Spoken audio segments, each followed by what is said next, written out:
But yeah, let's get to this main event, 'cause that's really what this whole card was. I said, wasn't a big fan of the depth of this card. Wasn't a big fan of the card placement. It was all about the main event. If Chikadze Kattar. I'm just kind of setting up this main event between Giga Chikadze and Calvin Kattar. Is just like, I don't know. I feel like some revisionist history is being done here. This fight in is what way? taking place. Like, this is being told as some like heroic, awesome, competitive banger. And I think this, like, I thought you meant the lead up. I thought you meant the lead up to the fight. Okay, I'm sorry. if I was authoring this narrative, it would be a fucking dog walking. Like, It this was. fight was not competitive. This was an ass whooping of the highest degree.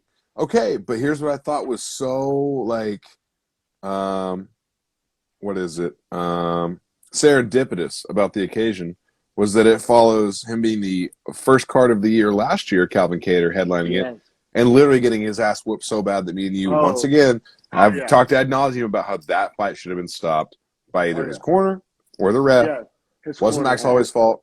Wasn't really Calvin Kattar's fault, but that fight should have been stopped. Now, with all that being said, I didn't feel that same way about this fight necessarily. Maybe. But, I teeter on it. But Calvin Kattar got to be on the winning end this time of that ass whooping, which I thought was just really crazy. It was crazy. It was role reversal. It was. I also didn't see that Friday being what the case was leading into this fight. And I'll get out my spoon and fucking eat my shit. I thought it was Chikadze all day. I drank all the Kool-Aid. I mean, I got his fucking autograph right there behind me on that poster. And Chikadze drank too much of his own Kool-Aid, because it doesn't matter. We're fans. We're supposed to drink the Kool-Aid. I believe in that 100%, and I'm glad you say that. Yeah, because Chikadze, man, all he was talking about was Volkanovski. You would have, if you followed Chikadze on Twitter, he got ahead of himself. You would have had no idea he was fighting Calvin Kattar. You would have thought he was fighting Volk. All he talked about was Volk for like the past month. Right. Like, I'll step in, I'll fight you, blah, blah. It's like, bro, you have a fight. Part of me, likes when guys kind of raise their hand and insert their names into conversations, but it is kind of a balance, right? Like, you think it was like a young man's folly, though? Like, you think he just got ahead of himself? Or he's not that young, and B. Fair. It's just, I don't know, man. I think he thought there was some scenario where the UFC, honestly, if you want to know my true opinion, because I've thought about this a lot, I thought that he thought, and I think a lot of people may have thought, that the UFC would be so desperate to not give that title shot to Korean Zombie, and like that they would press the hype train. Figure out what to do with Kattar. They'd figure it out. They would give the shot to Chikadze. Now, I know that seems like a long ball. I mean, that's not really how the UFC typically does business. I don't even know if there's any precedent of that. But I could see where a fighter believing in himself, everybody telling Chikadze he's a future champ, kind of like a Sanhagen situation. He's also 7-0 in the UFC coming into this fight. Yeah. To be fair to him, too. And we've been on his train all the way up. And he has, I think, 3 liver kick KOs or TKOs. No, and I'm not hopping off the train or I'm not necessarily either, but on the grave. But I think it's fair to say he overlooked Kattar. Absolutely. Overlooked is probably about as mild as you can put it. You know what I'm saying? That can't be more dangerous against a guy like Calvin. Like, that's the most dangerous type of guy to overlook. A guy that just will throw with anybody any day of the week, doesn't matter. You can never overlook him. This is the same spoon or a different spoon, but I slept on Calvin Kattar. Yeah, feed me my slop. It's really hard. MMA is what have you done for me lately? He took a whole year off. The last time we saw him, he got his head dribbled like a fucking basketball. Yeah, but by like a potential GOAT. You know what I'm saying? So it's how do you evaluate that? And I guess how big is that gap? And I think another narrative that's not being told enough is how much better has Kattar got? It's a good question, and it's Because hard to tell. the hot take I'm seeing on Twitter and places is like, oh, it's like MMA math style thinking of like, oh, well, if Kattar did that to Chikadze and Holloway did that to Kattar, how good is That's not Holloway? how that works. I think Kattar did not waste a whole year. I didn't think he spent a year with his feet up. I think Kattar got a fuck ton better. You know what I wouldn't mind? Kattar even Ortega would be a great fight. You know what? That's another hot take I'm seeing on Twitter. I'm not getting off my guns, and I went hard on this on old podcasts.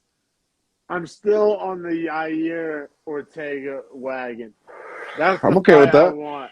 I'm still okay with that. But I feel you. It does leave you. If that fight gets booked, then it leaves you with what do you do with Kattar? And I think Kattar Well, now do you give him a Holloway rematch? No. We've seen how that went. Like, you're going to have to give Kattar, he's going to have to dominate someone else in the top 5 like he did last night. I think Kattar Korean Zombie would be perfect, but this goddamn bullshit title shot is. But the more I think about it, man, I'm not on board with it. My knee-jerk reaction was to like kind of be on board with it, and it was kind of no different than Usman's kind of some of his title defenses. If you look at the context of them with Masvidal and you know what I'm saying, some guys that may not have been deserving in the rankings, and a lot of shit didn't quite add up. And this is kind of like a desperation. It's different. Masvidal cut the line because of his star power. This is kind of out of desperation, and Zombie's just like a healthy guy with the pulse that raised his hand. But like he's the top 5 ranking. Legitimately, like I don't wasn't know, already man. booked. Like, I agree with you. I think featherweight's in probably one of the worst spots of all the divisions. When you honestly, I won't go there. I won't go there. Well, because if Volk, I think there's a clear gap between Volk and Holloway and everyone else in that division, and that's why I'm saying it's a weird spot because those two dudes are so close that it doesn't matter what everyone else is. What if it's a matchup thing, though? What if I wonder about that. No, but hear me out. We can't do too much MMA math here. Like, Holloway beating the shit out of Kattar doesn't mean that Kattar Volk wouldn't be like a competitive war. No, I think it's a great fight, but I think Volk takes him down and essentially like grinds the fight out, and Volk's his way to a victory, like he normally does. Let's get a little bit to the X's and O's of this because, I mean, there's not too much to it, but I mean, round 1, Kattar, he actually did take down Chikadze and kind of turned into a wrestling, showed another skill, showed some work that he spent the last year working on. I thought that's what jumped off the screen to me. But you know that has to be a disadvantage to Chikadze to be on his back because he's such a gifted kickboxer. So good on Kattar for being able to get him down because obviously that's not easy to do from Chikadze's prior fights. Kattar's not necessarily known for that. Right, I agree. So you're definitely right. He definitely matured a skill and definitely credit to that. However, I just still like, I don't know, man. You're right. X's and O's wise, great. Kattar looked great. I just wonder how much it matters for like what his future is for who he fights. Oh, see, I couldn't disagree more. I'm not even necessarily done with the X's and O's because I think Dan Hooker scared me off of it whenever we see this. Hear me out. Well, first off, let's get to the actual fight. Giga's known for his kicks. He has his own specialty kick. It's like a fucking Mortal Kombat fatality, the Giga kick. Which he didn't throw a lot. Well, and I thought he actually did throw it a decent amount. It wasn't landing to the same effectiveness, and Kattar did a good job with it. True. Kattar did a good job shielding. From the second round on, Giga didn't throw hardly any kicks because Kattar had him on his back foot. And that's the most oversimplification. I'm not going to sit here and act like I'm Dean Thomas explaining this to people, but it is, every fighter will tell you it's not impossible, but it's very hard and even more taxing to throw kicks while moving backwards. And Giga's damn near impossible to defend a takedown if you do that too. And Giga's known for his kicks. That's his specialty. That's what he's known for. That's what he's going for. That was his strategy. And he was moving backwards from round 2 on. And there's a lot more that went into it. I'm sure Kattar can give you a better detail style breakdown than I will. But that was the nuts and bolts of it, right? Do I you? mean, Oh, absolutely correct. But do you think it's a mental thing in Chikadze that Kattar got that takedown in round one, put him on his back, dominated the round, in my opinion, like no question, 10-9. Now for well, no, Chikadze, I well, think. Do you think that made him less prone or less wanting to throw a kick and be taken down? honestly, man, I think it was Also, like Giga looked weird in this fight. I let's don't know if you not. felt like that. I think that was a byproduct, bbro. I don't think he entered Yeah. into this fight feeling Well, weird. I think Cater's Kattar pressure broke was him. I unbelievable. think Cater's Kattar broke him. well I in the think fifth round, he Kattar broke. definitely broke him. Happened sooner than that. I think I he just meant had like physically. kind of a second win. I'm talking about, I guess, mentally then because I mean, I thought from the second round on there was just no doubt. Like there was no doubt what like in my mind who was winning the fight. I mean, I guess you No, could I say there's agree. always the Hail Mary Giga kick, but it just wasn't happening. He had I thrown thought that Giga kick just out didn't there. seem there for the fight though. After he got taken down, I felt like he was broken, like mentally, He, like he just yeah, wasn't there to fight anymore. fair because well, He was. He saying the fought same back. thing. Like he got fight of the Right night. back. Now that's up for debate. And Yeah, now because Giga was honestly I thought this fight was an ass whipping. My scorecard was 50-44. me One too. judge agreed Me with me. too. Okay, 10-9 rounds 1 through 4 and 10-8 round 5. round five, yes. Now rounds 3 and 4, Giga did kind of get a second win. He was throwing. No, Giga was landing, but Yeah. Kattar was landing so much more Kattar was and landing doing so much bombs. more damage. The elbows. Oh my Right. God, we Oh, haven't dude, said the the over word the top elbow. elbows. We Yeah. haven't said the Shout word out. elbow. Shout out to Kattar because he was doing them on the ground in the first round, and then he continued to do them standing over the top So from the many. side. Like, dude, they were beautiful.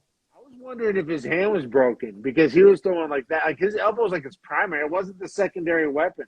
It's like on a Call of Duty when you switch to your shotgun when you go inside. Yeah, but I almost And wonder like, if he was so successful with it that he was like, why would I not use this? but regardless of the reasoning, like the elbow was the primary weapon at points in this fight. Yes, for sure.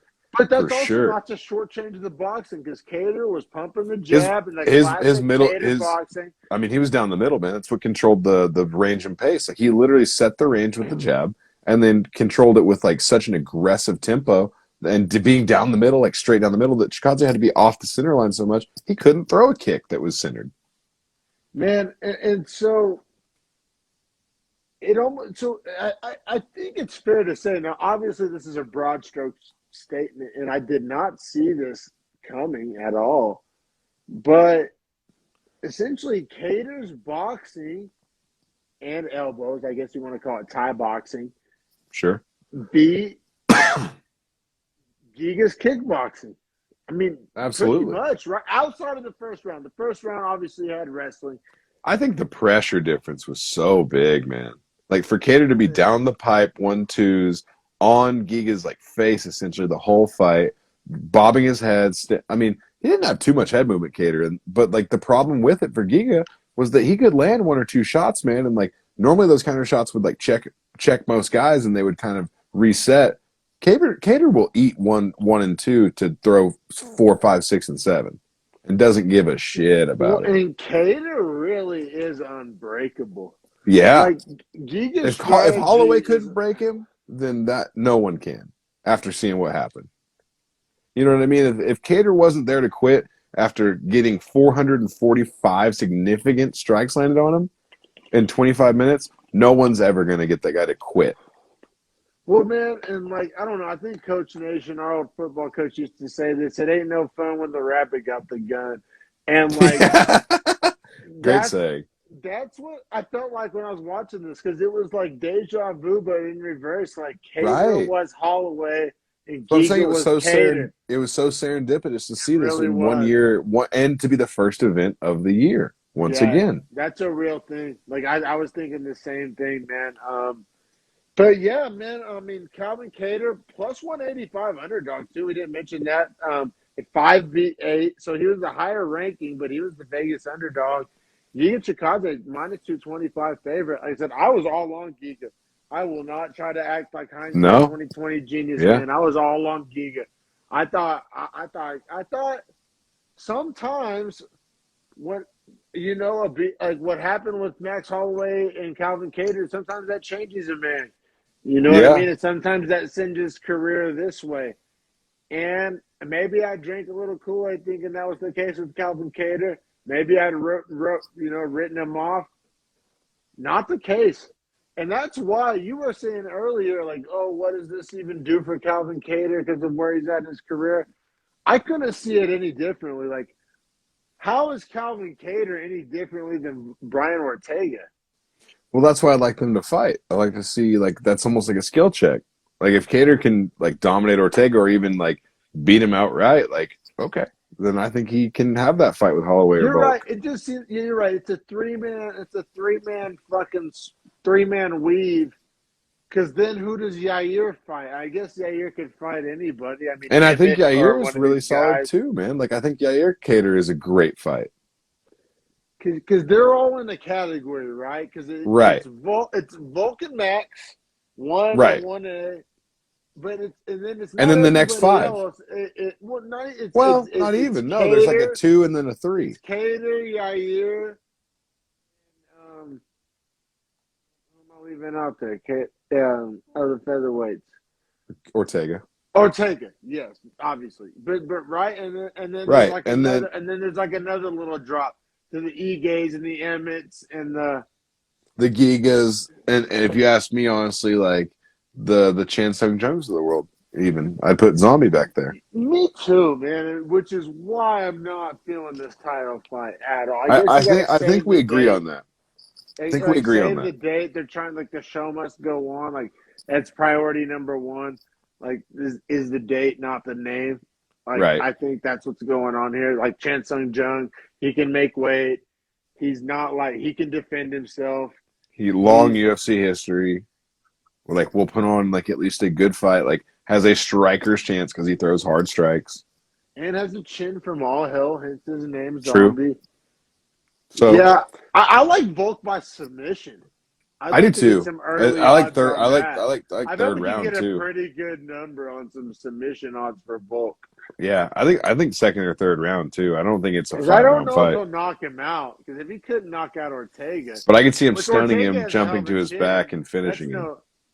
That's what I'm saying. I could see that. Yeah, me too, man.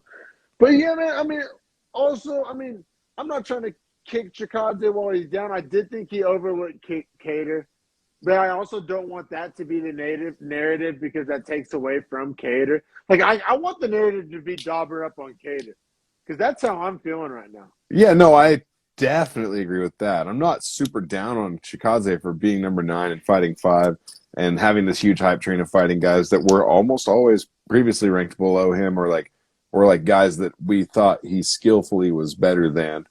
Cater was kind of a question as like, is your skill level higher? Clearly it's not. And so now I think Chikadze can be in there with like the Arnold Allens, the Igays, the Josh Emmets. Like those are guys I don't mind Chikadze having to fight through maybe a little bit now to get back into the top.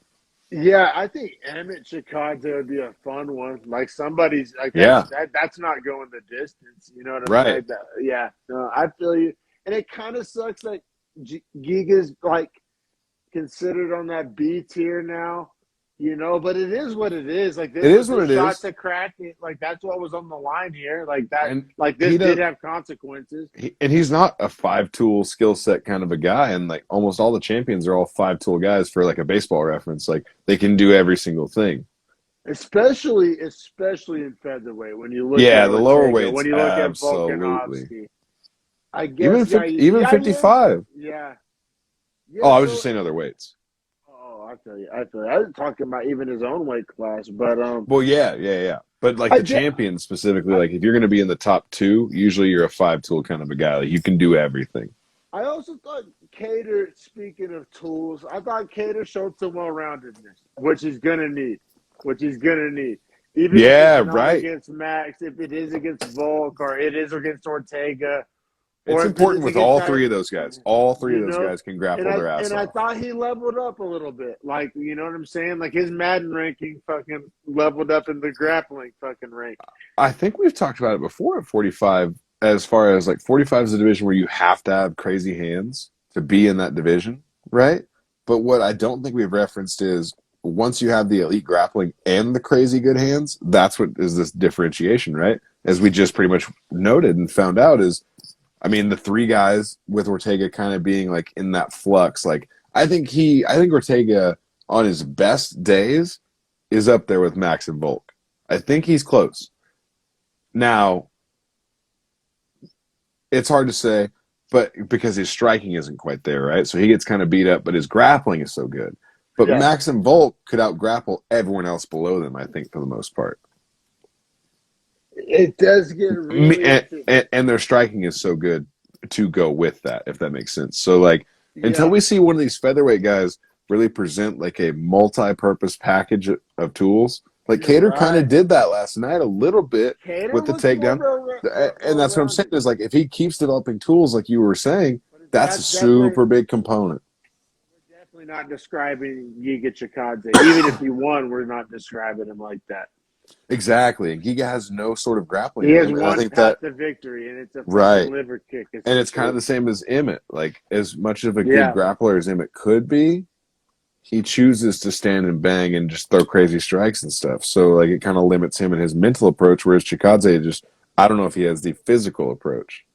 You used the word serendipitous, which I actually liked a lot better. I was going to use the word ironic, but I think serendipitous, maybe that is the kind of theme of this episode. For Kattar, I feel like that's what it is. Well, because like I walked one of my biggest takeaways. If you come away from a fight, you ask yourself, "What's your takeaway?" I think one of my biggest takeaways was fucking. Ironically enough, or serendipitous enough, Giga Chikadze has some Calvin Kattar in him. Right, like he got his ass whooped and didn't quit either. He did not quit. That's one thing, man. Like, you could say the body language could have been better, or Giga obviously. I mean, he was getting elbowed in the face so hard. It's like, that's what I'm saying. It's more than it's dauber. The only thing I'm dauber down on Chikadze, I'm not going to have an X or an O or a punch or a kick or a takedown or anything in my critique of Giga Chikadze. My one and only critique is, did he overlook Kattar? Was he talking too much shit about Volk? That's my question. Seems like it, though, doesn't it? It's not a kick. It's not a takedown defense. It's not an X or an O. That's my question. Yeah, it's a mental approach. That's my question. Well, and like, was he anything else? But he bit him in the ass. I think that's what he wanted, but that focus is wrong. I think it bit him in the ass. I think that's like not like a reach to say it bit him in the ass. Focus. And I don't even know if focusing on Volkanovski is. I'm not saying he was like in the training room training for Volkanovski, but just mental focus and just where you're putting your energy. Well, preparation for your opponent. Like, are you worried about what Volkanovski's talking about, or are you worried about what Calvin Kattar's training for today? Because that's honestly what you should be worried about. Yeah, exactly. And Volkanovski and Kattar are very different fighters, just stylistically. So and Kattar's just, like I said, I'm not sitting here acting like I don't need to put a little more respect on Kattar's name myself. And I drank a little bit of the Kool-Aid myself, and I'm a big geeky guy myself. Like, all of these are true. Like, I'm not sitting here trying to like preach from a high horse. I kind of fell victim to all the things everybody involved fell victim to besides Calvin Kattar.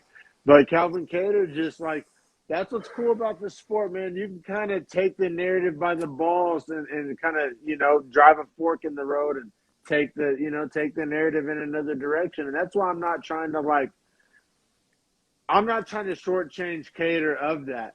Like, to me, Kattar, that's fair. Include just like, it's not, oh, how did this happen, or was it Giga's best night or not?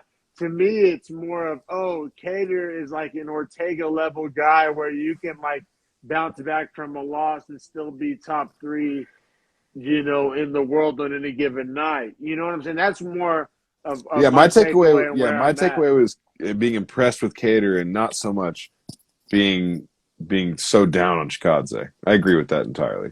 Because Chikadze makes 1 or 2 tweaks, knocks out 1 or 2 guys, and he's right back there, right? I mean, it's not like that's how I feel about it. This isn't the end of the world. Like, I mean, I think he has plenty of fights left on his contract.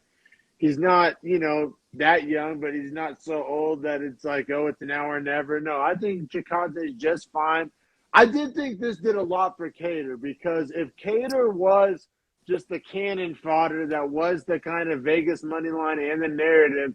And if he was really just the stepping stone for Giga Chikadze's legitimacy, then I think his career doesn't recover from that. And he is a gatekeeper, and he is a co-main or a prelims or I'm super happy you used the term gatekeeper because I think what happened in this fight was we saw the line be drawn between challenger and gatekeeper for Calvin Kattar. And he's clearly in the challenger's bracket and not in the gatekeeper's bracket. He found himself on the right side of that line, right? He found himself on the right side of that line. Like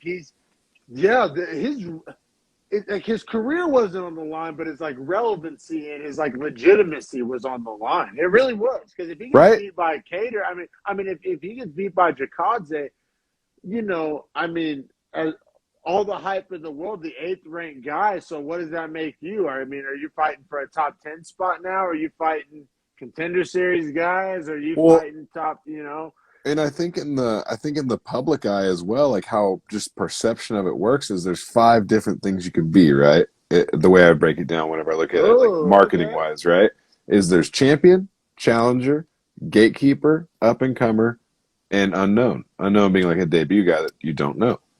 So there's 5 ways that people look at guys. There's definitely a washed or dauber down category too. Now that category doesn't exist for that long. I think you could put a plus or minus on the guy individually, though. You know what I mean? But I think as overall, every division, you could break down a line between guys you could think could challenge for the belt, and then the guys that are solid in that division, have a place, but aren't those guys necessarily. The guys that are young and up and coming, and then there's guys we don't know about.